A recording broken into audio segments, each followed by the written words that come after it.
Good morning students. Welcome to today's class. In previous class we discussed about scattering and types of lenses. In this class we are going to discuss some rules for image formation using convex and a concave lens. When an object is placed in front of a lens, the light rays from the object fall on a lens. The position, size and nature of the image formed can be understood only if we know certain basic rules. The rules are as follows. Rule number 1. When a ray of light strikes the convex or concave lens obliquely, that is slantingly, at its optical center O, it continues to follow its path without any deviation.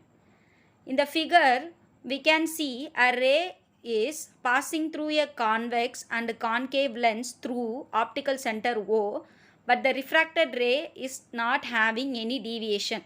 It is passing as the incident ray.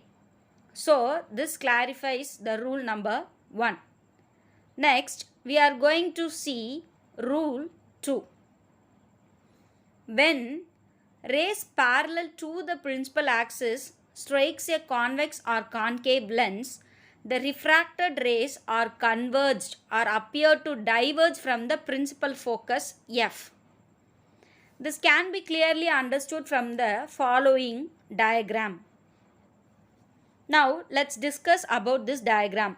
In this diagram, we are having both convex and concave lenses. When a ray of light which is parallel to the principal axis falls on convex and concave lens, the ray passes through the principal focus which is marked as F1 and F2 in the diagrams. Next one is rule 3.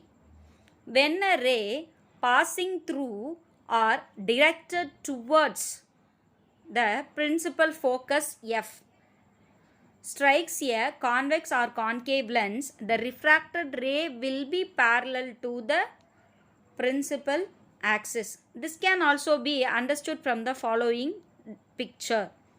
In the picture, we are able to see both convex and concave lenses. In these lenses, the incident ray which passes through the principal focus becomes parallel to the principal axis after refraction. These are the 3 basic rules necessary for image formation.